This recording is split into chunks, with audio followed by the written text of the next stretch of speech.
Sha, thank you. Thank you. I call him Ivan. Other people call him Ivan. He's not Ivan the terrible, it's Ivan the wonderful. Thank you, Ivan. Thank you, Steph. And beautiful, actually.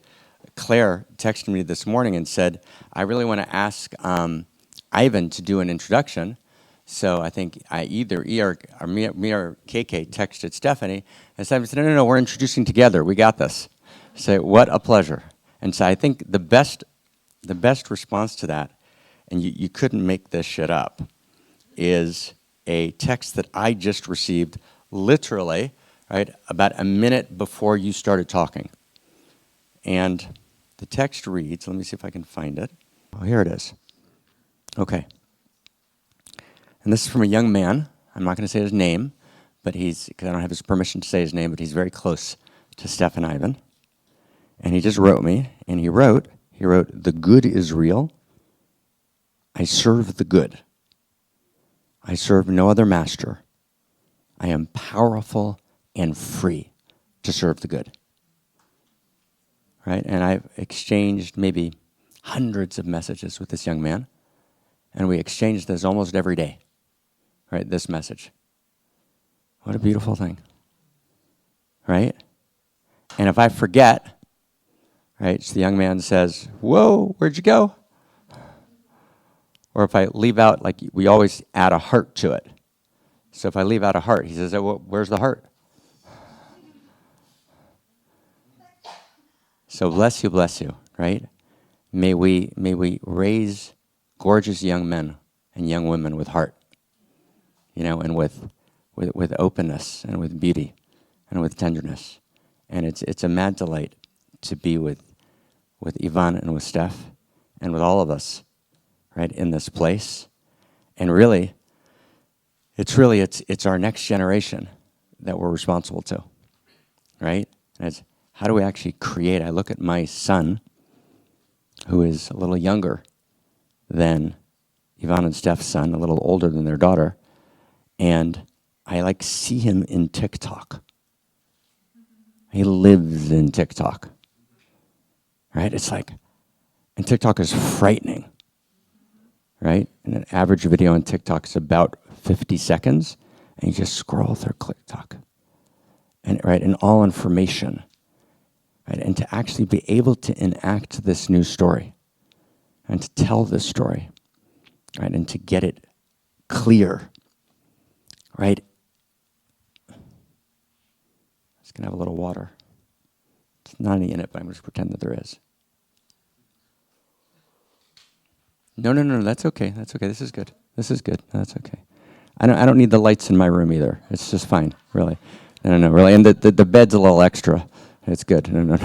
Thank you, Claire. Thank you.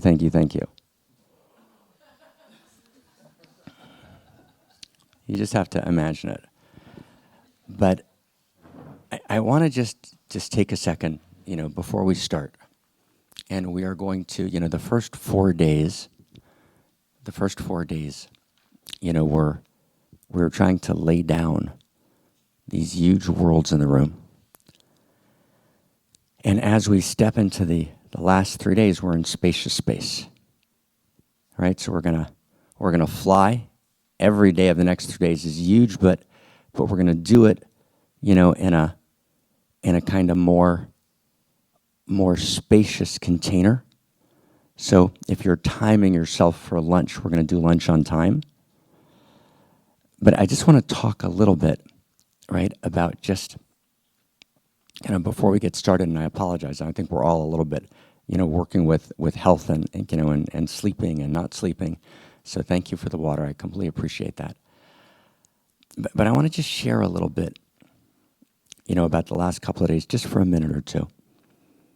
Just so we can kind of just locate, kind of where we are. And then we're gonna take off. We have a huge day. And it's actually a day, in honor of this insanely beautiful work that Claire Molinero is doing as she spent the last year developing a Unique Self Institute, right? Which is enormously exciting. And I know that Claire and Matti have been talking about the Institute together also.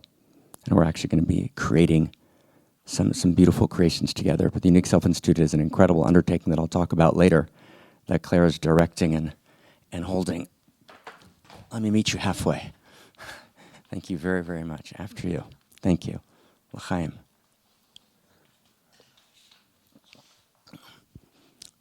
That's great. God, vodka in the morning. It's beautiful. And, you know, it's beautiful on day 5 just to have a little, just gentle, low-key couple of minutes, just kind of chatting by the fire together. Okay, so I just want to if we can, just chat by the fire together a little bit before we take off. Which is, what are we doing here? And I was thinking about it yesterday afternoon, like, what are we doing here? Like, why are we here? Why are we here? And I remember actually sitting with a couple of people, you know, actually at Mati's house 3 years ago. And Mati said spontaneously, he said, you know, he was correct, and Terry Nelson has said the same thing, and Peter has, you know, Fikowski, who are kind of very talented entrepreneurs. And they said, you know, each one had a different version of it, and they were correct, which is like, one mountain takes so much time, this one mountain that we do every week. You know, it's all of Sunday, right? It's a full day, right? And we've done it the last 300 weeks. And the festival in the end, right, is a big part of the summer. It's preparing, coming, right, you know, August. And it's such an enormous energy. And we have the most beautiful people, obviously, in the world here. Just look around. I mean, those stunning human beings, right? Just look around, right? In our prayer, just look around. And yet, from a perspective of changing the world, why would we? And so each of those people said to me, like, why are we doing this? It doesn't actually quite make sense. If we're trying to change the source code, right, and you want to actually optimize effect and time, this actually doesn't quite make sense.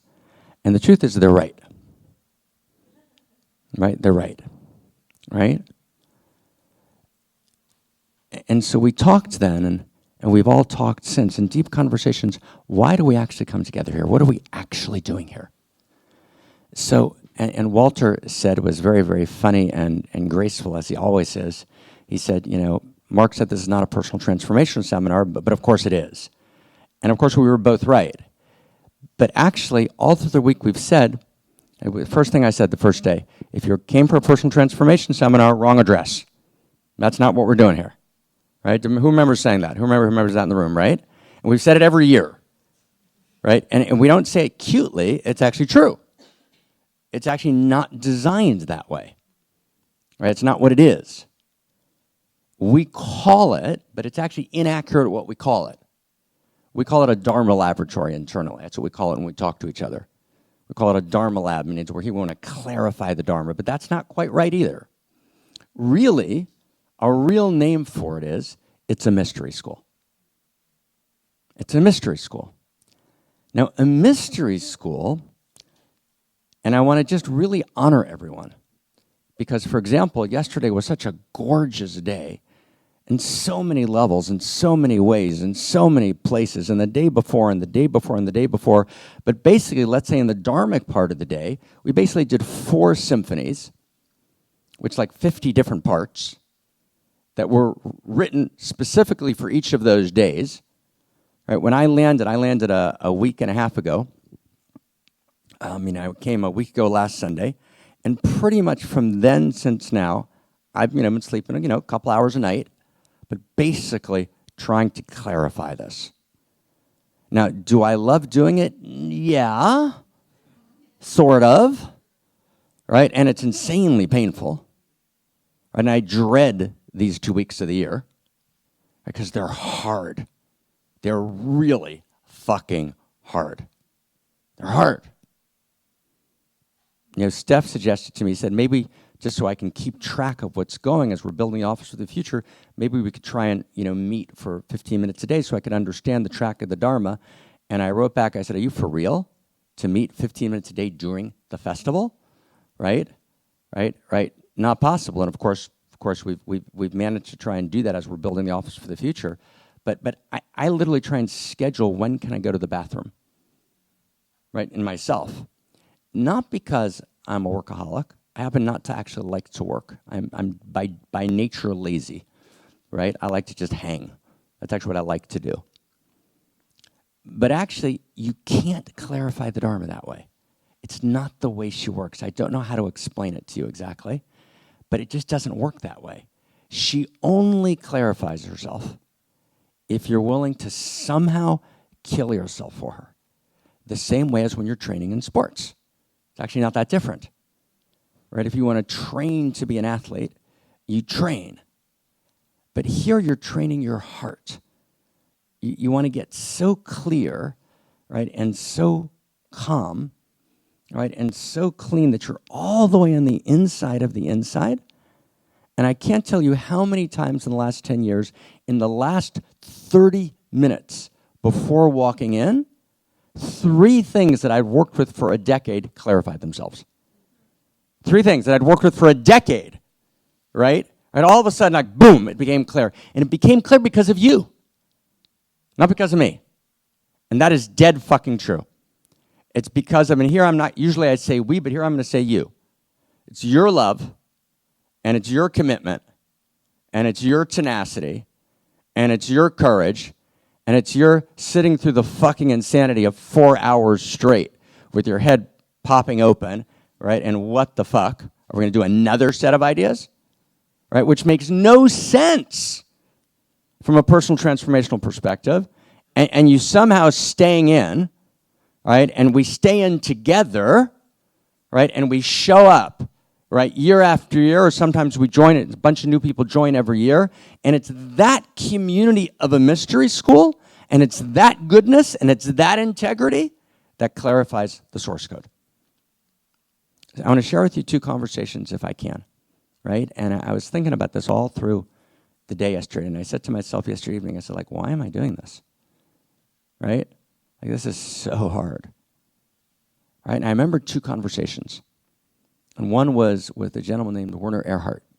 His actual original name is Jack Rosenberg, but Jack Rosenberg's become Werner Erhard. Werner started something called the Forum, or EST, right? And Werner and I sat for 5-6 hours, not that long ago, at a bar, right, in San Francisco. We had made a meeting for a long time, and we sat for 5-6 hours. We actually recorded it, the meeting, and we just talked about what needs to be done today in the world.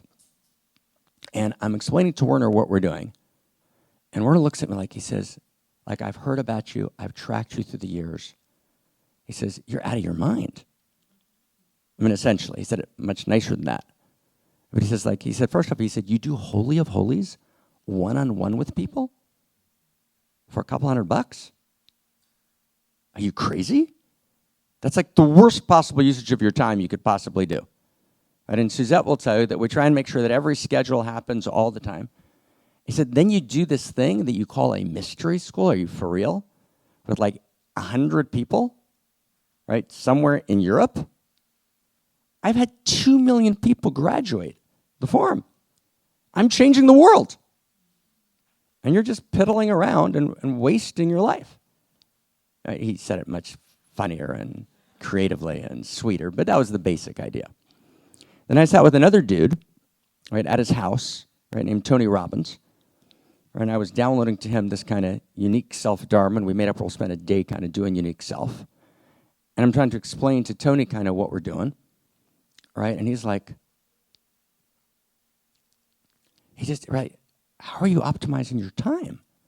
Right, you should have a club of platinum members, right, you know, that have 24 access to you, and there's 10 of them, and you charge them each $1 million a year, right, and you should charge, you know, right, $5,000 for 30 minutes of time, right, and that's how you do it. And Tony built an empire doing that, and Tony's doing a great fucking job.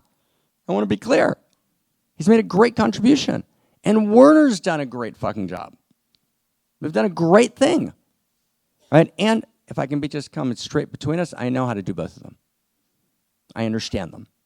But I understand how to do it in my bones, with my eyes tied. Right? I don't know how you tie your eyes, but you got the basic idea, right? But there's an idea we have called unique risk. And unique risk means what actually needs to be done, right? What does reality actually need at this moment of time? And I said to her, and I said to Tony, I said, what you guys are doing is great, and it's gorgeous, but it's another little religion, which is great. And they're a great religion. You got a little Tony Robbins religion. You've got about 1 million people who've gone through it, and it's gorgeous. And what a fucking gorgeous contribution. And you've now got the Forum Est, right, kind of human potential religion, and it's fantastic. But actually, I'm way more ambitious than you. And they're gonna look at, you're way more ambitious than us? I said, yeah, I want to affect a few billion people. A few billion people, because that's the only thing that's going to change the source code. And the only way you can affect a few billion people is to change the source code. Is actually to go into the source code and actually confront the terror of reality. Right? Right? Schelling's question, why is there something rather than nothing?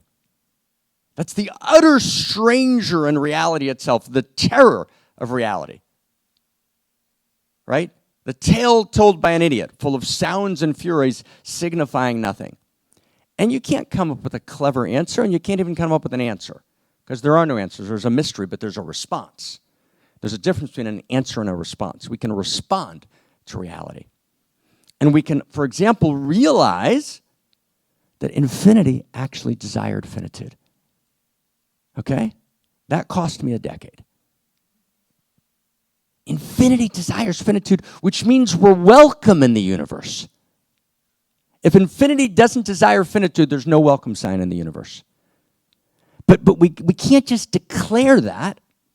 If we declare that, even if we do it beautifully and elegantly, and we have together a transformational moment, and we don't show it to be true in the best way we can, right? Bringing together the best strands of the good, the true, and the beautiful, and we don't footnote it at the level that Darwin punctiliously kept his notebooks, and Freud punctiliously kept his records, and Skinner published, right, and punctiliously tried to literally change the source code of reality. If we don't actually step in and create a new body of gnosis, right, in which we're trying actually to change the source code, right, then the source code won't change. And that's not going to be created at Oxford.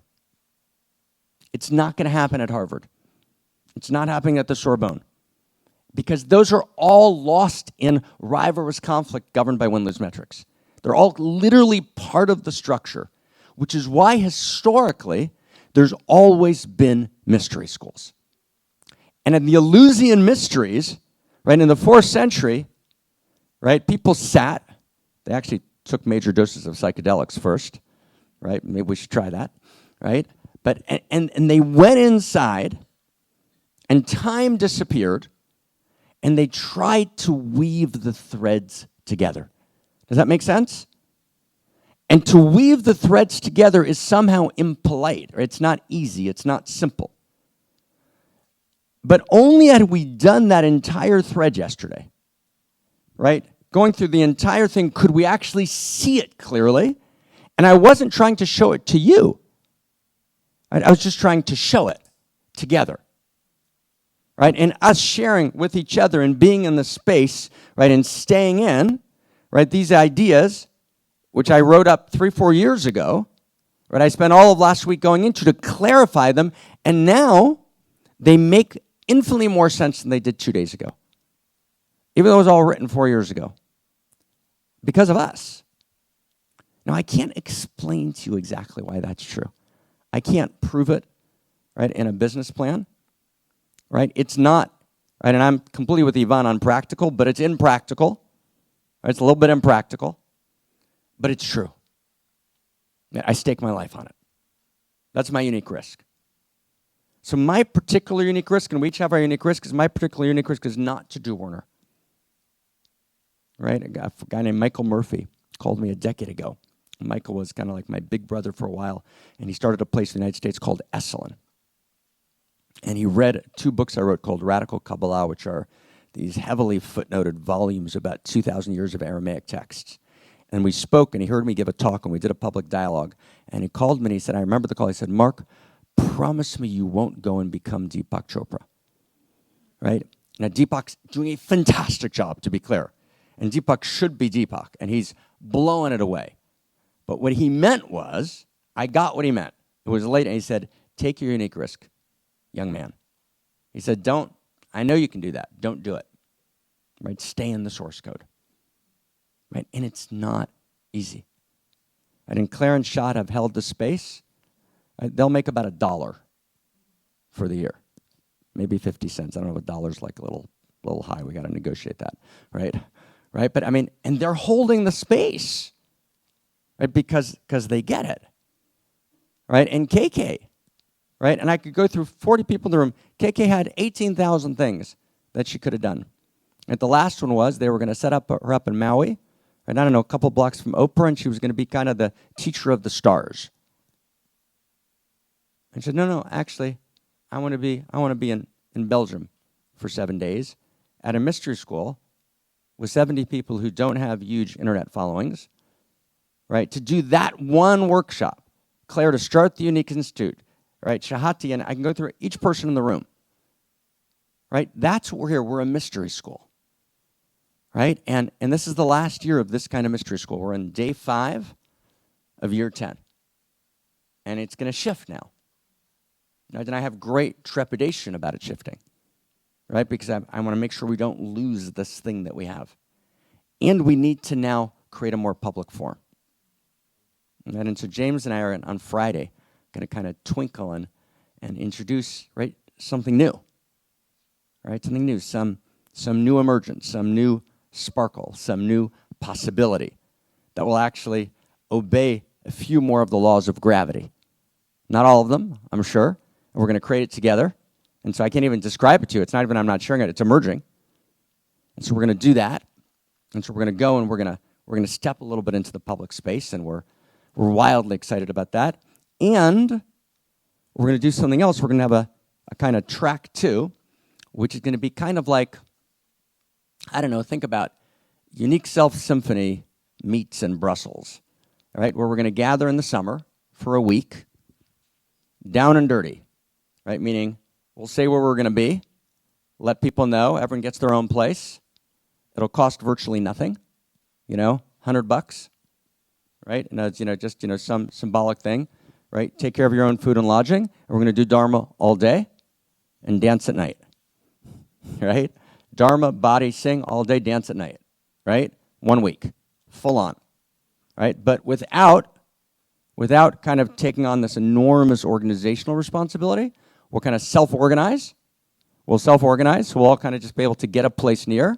And instead of trying to do, for example, what we did yesterday in 4 hours, we'll do 90 minutes, 2 hours, Dharma, we'll sing, we'll eat, right? We'll be embodied, right? Then we'll do another 2 hours, we'll do another 2 hours, and just, as long as we go, then we'll dance for a couple hours, then we're right. So we're going to kind of create, if we can, this kind of new quality.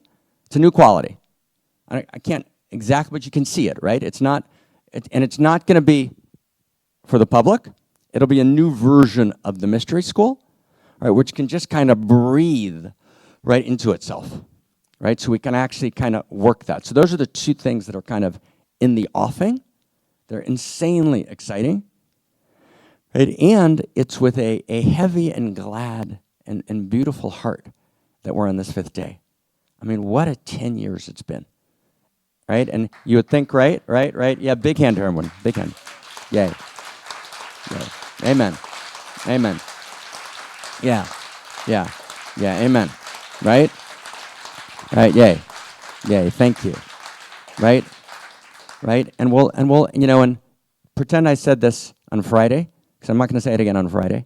This was just here on the space. So this is Friday, just for a couple minutes, a little Friday moment. Okay.